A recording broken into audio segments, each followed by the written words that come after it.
Deepak Chopra said, everyone has a unique gift or special talent to give to others. And when we blend this unique talent with service to others, we experience the ecstasy of our own spirit, which is the ultimate goal. That's a beautiful statement, but what if you don't know what your gifts are? What if you don't even believe you have them? The truth is that we all have special strengths or talents. The trick is uncovering them. In another video, I think it was last week's video, I shared 7 reasons why you may not be finding your purpose. And one of those reasons was that perhaps you don't feel like you have anything special to offer.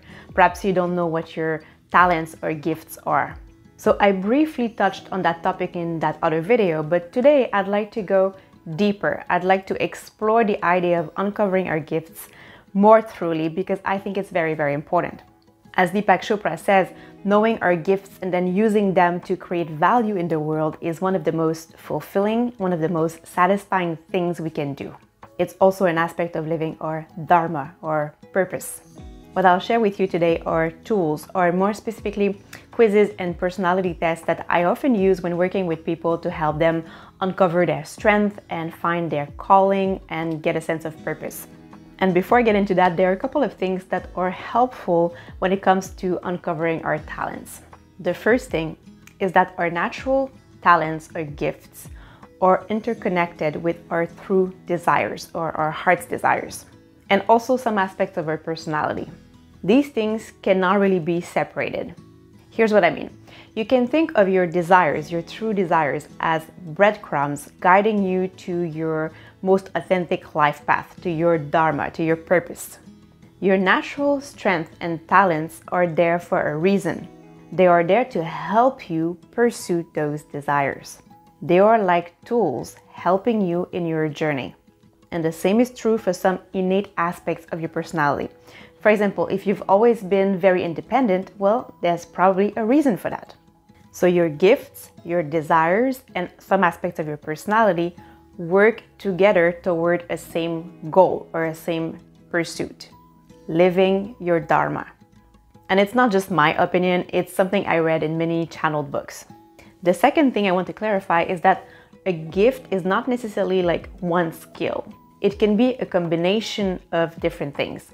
It can be a combination of a strength with a desire or a curiosity and worldviews, like a different way of seeing the world. That's the combination of all these things that make your gift or the value you can bring to the world so unique.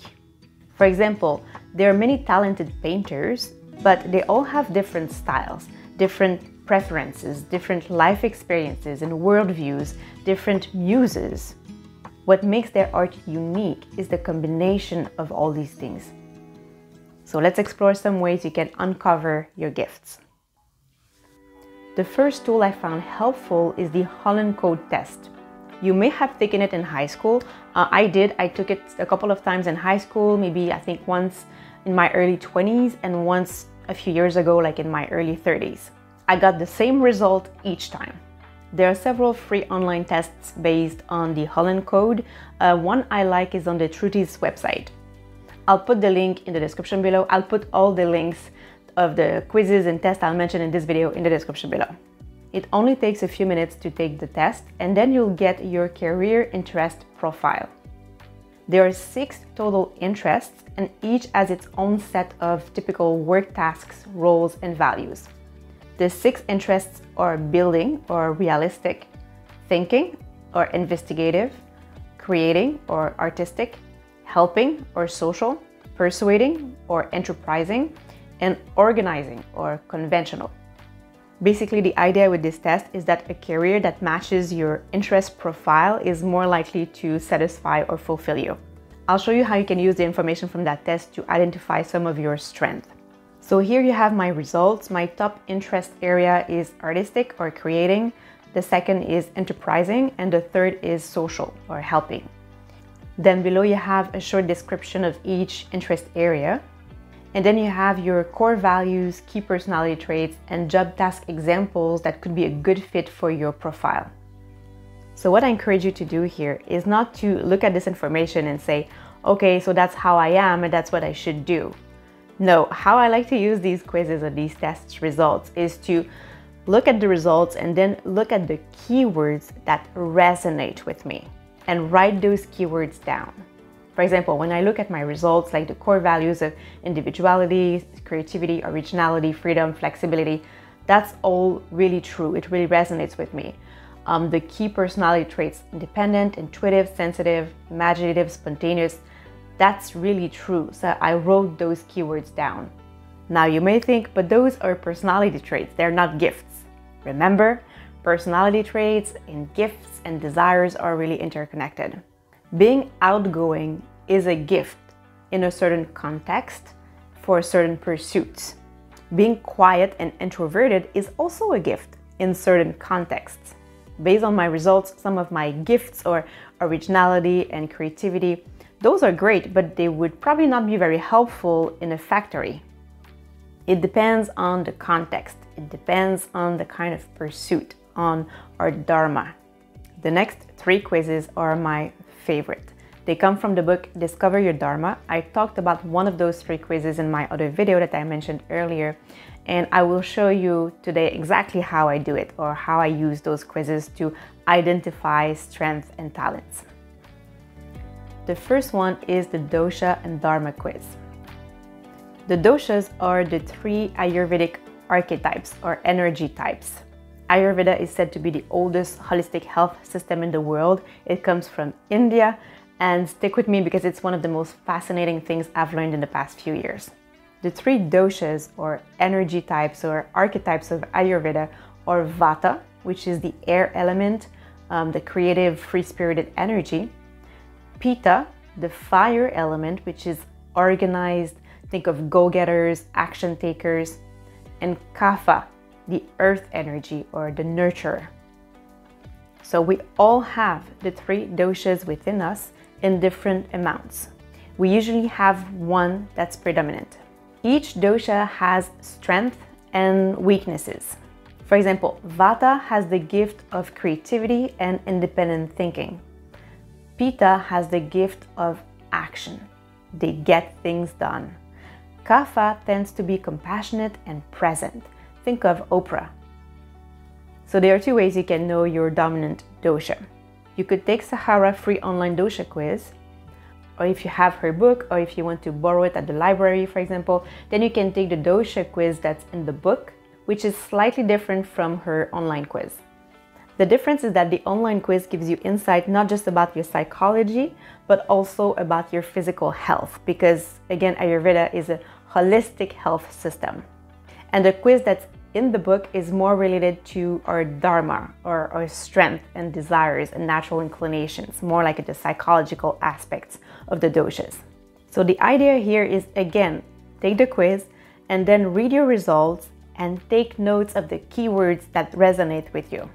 I'll show you what I mean. So I have the physical book, the Kindle, and the PDF. I took the quiz in the book and I'm very, very Vata. So here are some of the keywords I note down. I highlighted idealistic, thinking outside the box, inspiring others to also think outside the box, creativity, like she even writes here, like creativity is your superpower. Requires a lot of freedom, getting extremely excited about new projects. And note that this quiz also gives you your weaknesses. For example, here it says, but Vatas aren't good at finishing projects, which is so true for me. And then it says, Vatas are good to bring inspiration, creativity, and beauty in the world. All these keywords relate to aspects of our personality, to our natural strength, our interests, and also our strength. And that's combined together that they form our unique gifts. Do you see how helpful this is? Because often we're not aware of our natural talents. By doing this exercise, you'll notice or you'll uncover things like aspects of yourself that you probably already knew deep down, but weren't fully aware of. The second quiz in the book is the Dharma quiz. So that's the one I talked about in my other video. You can find the exact same quiz online for free. The link will be in the description below. That quiz is, in my opinion, one of the most helpful ones. So after you've taken the quiz, you can read your results for your top 3 archetypes, Dharma archetypes. And do the same thing, just highlight the keywords that resonate with you. For example, my main archetype is the visionary. Some keywords that resonate with me are spiritually focused, teaching people that the real guru is within them, enthusiasm, idealistic, intuition. And you know, these things are so natural to me that I feel like everyone is like that. But no, not everyone is like that. Other people have very different sets of personality traits, strength, and desires. And know that there are many things in the visionary archetype that do not resonate with me. And that's okay. The idea is not to be defined by some description. It's to become more aware of what you probably already know by noticing, again, the keywords that resonate with you.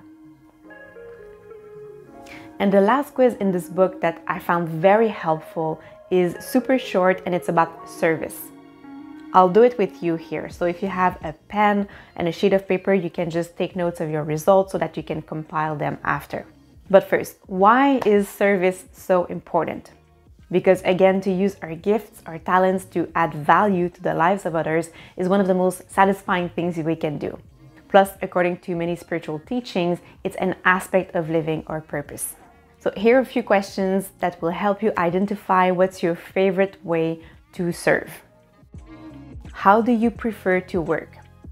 A, on a team managing people. B, by myself in my own element. C, directly in contact with people. What do people compliment you most on? A, my ability to lead a team and bring projects to life.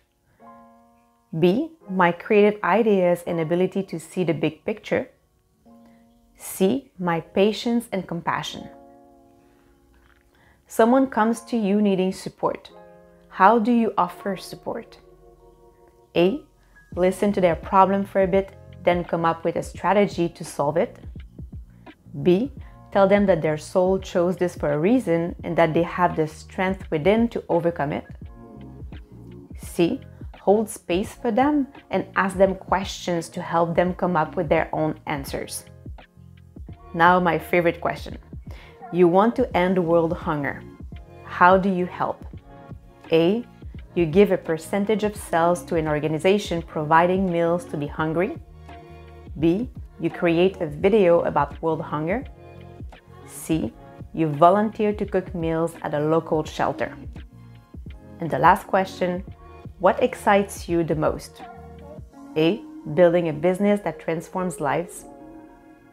B, changing the way people think. Or C, touching people's lives and hearts. So if you have more A's, it's the Pitta way of service. The Pitta way of service is through action, leadership, and execution. If you have more B's, it's the Vata way of service. And Vatas best serve through their ideas. Again, they are creative and think outside the box. And if you have more C's, it's the Kapha way of service, which is through warmth and compassion. All three have value. All three bring value in a different way. Another quiz or test that you probably have heard of is the Enneagram. The story about how the Enneagram came about is pretty interesting, but I'm not going to go into it right now because it's already a long video.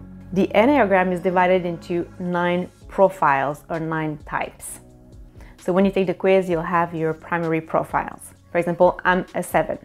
The test by the Enneagram Institute Riso Hudson is said to be one of the best, but it costs $12. Otherwise, a free Enneagram test that you can take is on the Eclectic Energies website. But I prefer the description of the results on the Riso Hudson website. And again, when you read the results, just take note of the keywords that resonate with you and leave out the rest. At this point, you will see patterns. At this point, you will really begin to have a good idea of your top 3 to 5 strengths. You could also look into Strength Founders 2.0, which is a book and also a test. But the test is not that cheap, it's $60.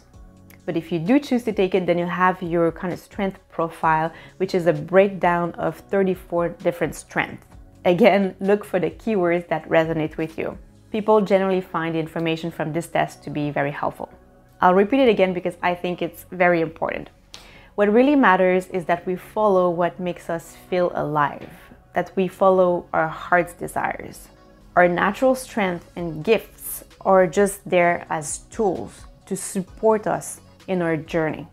So another way you can identify your strength is simply to look at what you like to do, what you're curious to explore, what you want to learn, what skills do you want to develop, and keep exploring. Thank you very much for watching until the end. I wish you a beautiful day, a beautiful week, and I'll see you next week.